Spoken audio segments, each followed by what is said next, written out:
Good morning or good afternoon, depending on where you are. I am speaking to you from the United States, Albuquerque, New Mexico specifically, where we are enjoying a beautiful autumn day. And I am very, very ready for this weather.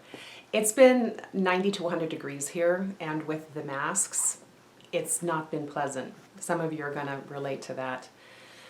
Yeah, COVID, which is why we're here. Pearl so generously put this together with this real, genuine desire to bring some positivity into the world in some way. And I love that I've seen a lot of that. A lot of people have really stepped up with their humor and generous acts, and it's been lovely to see that in juxtaposition to a lot of fear and some really not so great adult behavior, as my 14-year-old daughter likes to comment upon. And I love, again, to just see people trying to do the right thing, the kind thing, the generous thing. And so I appreciate Pearl offering this to us to then offer to you. So depending on what you're looking for here, we have some amazing ladies, and all of us are bringing the best of ourselves to you. And I imagine that you're wondering, which person, which service is something that would apply to me, what might benefit me. And so I will not ramble a whole lot and just get to what I offer and what I'm about, and that'll help you either move on or stay a while. These are recorded, so you can always visit them again, these videos. Or I have a YouTube channel that speaks all about who I am. I have a lot of videos up. If you were really interested and wanted to know more and wanted to do that at a later time, that's fine. It's Claim Your Wings on YouTube. So for this event, I am trying to focus on COVID and how it's affected people, because Pearl really wanted to try to bring something around that. And it's been rough. I don't think any of us can argue with that. And what I have noticed is people's real desire for honesty and wanting so much to know what's going to happen. And it's brought up a lot of things in our personal life. So what I'm all about is helping people figure out their real deal, the real story, what is really happening with you. Often we'll have some sort of drama or saga going on in our life, and we completely misunderstand what it's trying to tell us or what the real origins are. So you look at COVID and this quarantine, it has been brutal for people to be locked up with other people who they often spend a lot of time trying to avoid. Where you're happy to go to work because it means you don't have to be with that person or those people for a whole 8 or 9 hours. That's a real thing. I've worked in human services my whole life, and people are my favorite thing to study, to be around, to learn from. And often we will run from people instead of dealing with what needs to be dealt with. And boy, a quarantine certainly prevents that, doesn't it? So what I offer is, let's look at what we've learned. Let's look at what little goblins COVID has brought out in our personal lives. It's been really brutal for some people who had a really good routine going, right? Of go to work, go to the gym, maybe have an affair, maybe have a shopping addiction, maybe have an eating addiction, or whatever distraction that they've come up with in order to not deal with what's going on in their home. The elephant in the room is what we call it here. And so it's easy to step around the elephant on your way out the door, but for the last few months we've been trapped with the elephant and the other people or person. What I really, really support people to do when they come to me for help is to get them in touch with their authenticity. And I know that we hear that word a lot right now. I think it's been misused and abused a bit. I see it in terms of not just telling the truth. That's a different thing. Authenticity within yourself is very connected to your integrity. That you show up as you, the real you, with all the warts and all the scars and all the stories, and that you're aware of all of the warts and the scars and the stories, and know what you're bringing, and know that you're accountable for bringing that damage or that pain to every situation and relationship that you enter into. So I really love it when people say, oh, now I get it. Back when I was 12 and my dad would only go to my brother's sporting events and never come to mine, I decided that I really wasn't very good and I wasn't worth watching, so why the hell try anything really hard? And I just kind of embarked on this life of mediocrity. That's crazy. Who cares if he came to my games or not? Okay, this is kind of a simple example, but my point is that we write our stories very early in life, and then we just keep adding chapters. What COVID has really done for people is make them look at their story. It doesn't mean they want to, and it doesn't even mean that they're going to address anything, but boy, has it prevented escape, right? Just, you're right there every day. And I was just talking to somebody the other day, and we were talking about how did they even navigate that when the lockdown first happened, and let's just say that they were having an affair. Well, how long do you hide from your spouse or your partner in the closet texting the other person? Like how does that look, and how did that unfold? You have to wonder how many households had some really painful things come up. And my offering is that I want to help people not get to that point. I would love to get to that person before they ever have the affair, and have them say out loud, I don't want to be in this relationship anymore. I just don't want to be here anymore. I can't help it. I wish I felt different, but I can't. But instead, they stay, they pretend, they play along, and they have a separate life, causing so much more wounding than the initial truth would have caused.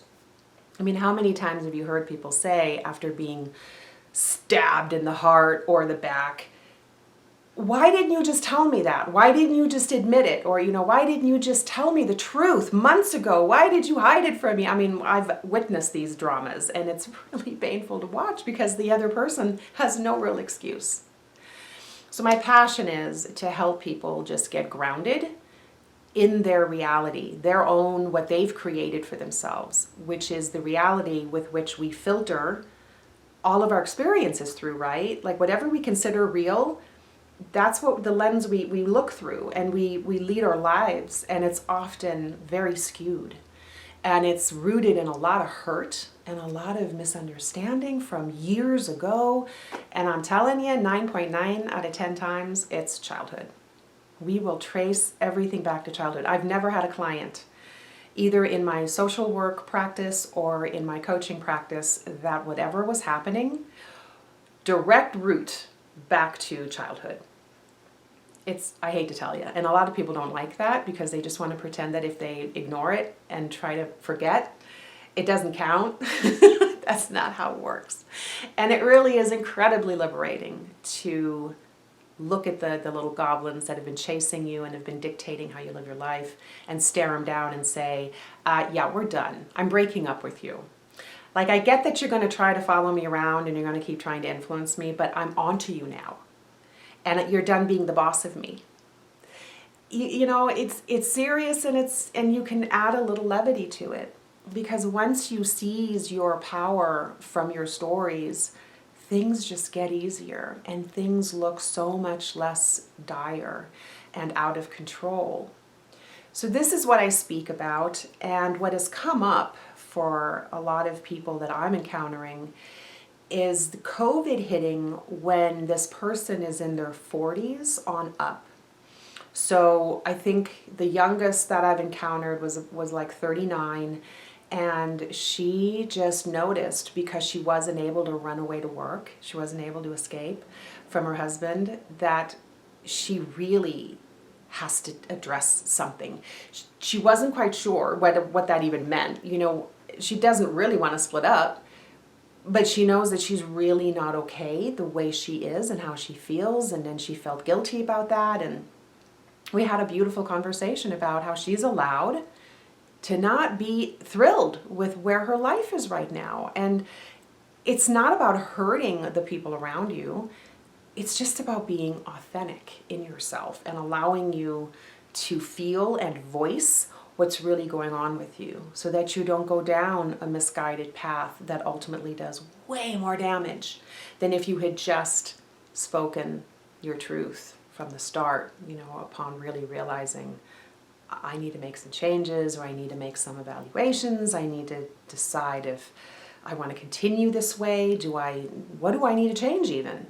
For some people, this is about their career. It's just that our relationships are so front and center, right, in our lives. And we don't really want to mess with them because we like the idea of having a relationship. That comes up a lot in my practice, is the desire to hang on to the other person, no matter how painful or bad things are, no matter how disingenuous and inauthentic everyone is behaving. Nobody wants to let go because it's better than being alone, which ultimately doesn't prove to be true. Because then when it blows up,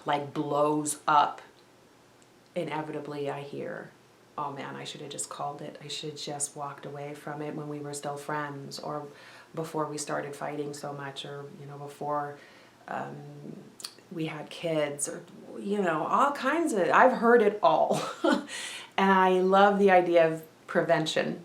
My background is, again, social work, and lots of, bad choices being made by people, lots of drug use. And what was always lacking was prevention. They just went ahead and dove right in when they could have prevented all of this drama if they had just stopped and thought about it and really been more honest and all of that. So that is what I'm about.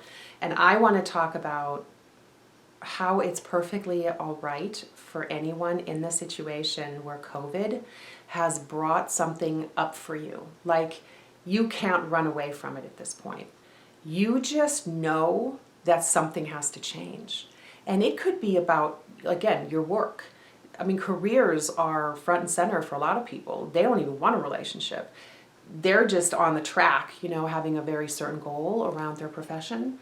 And maybe this has just turned that completely upside down. And you are wondering, what the hell have I been doing? Why have I been doing this to myself for the last 10, 15, 20 years? I don't have a personal life.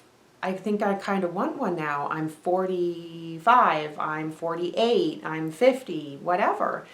And all of a sudden, the decisions that you made when you were 35, they're not really landing with you anymore. It's not really where you want to be. So something to ask yourself, if you find yourself in a position right now of, I'm not really settled. I don't feel settled. I feel unsettled. I feel kind of stressed and anxious and sad, and like I might be missing something really important. I feel like I'm not understanding something. Just ask yourself, maybe, what initial choices brought me to this place? And it can be something way back when you're 19 and you interned at a law firm and you thought that was the coolest thing ever. You decided that you wanted to dress really nice and march around and go to court and be very important and feel really vital in the operations of something so important as the legal system. You were kind of intoxicated by it. So you go through the law school and you suffer and you get into debt, and then you actually get on a firm or you have your own practice and everything's wonderful. And so you reach that place that you thought you wanted, and 10, 15 years later you're thinking, oh damn, I'm not really sure this is the end all be all. And then we start beating ourselves up because we want to believe that we didn't make a mistake. And let me assure you, you didn't make a mistake. Making the choices you made, those were right for you. They were meant for you. Everything's fine. Everything's exactly how it's supposed to be. What's up for you is to just reassess a little bit. The job you have, the relationship you're in. Did you want children and now you don't have any? Did you not want any? And you kind of wonder, oh my God, how did I end up with, 3 or 4? And again, that has nothing to do with regret. It is about looking at your life as authentically as you can with real honesty and saying, okay, now I'm 40 whatever, 50 whatever, and I think I want to change things up.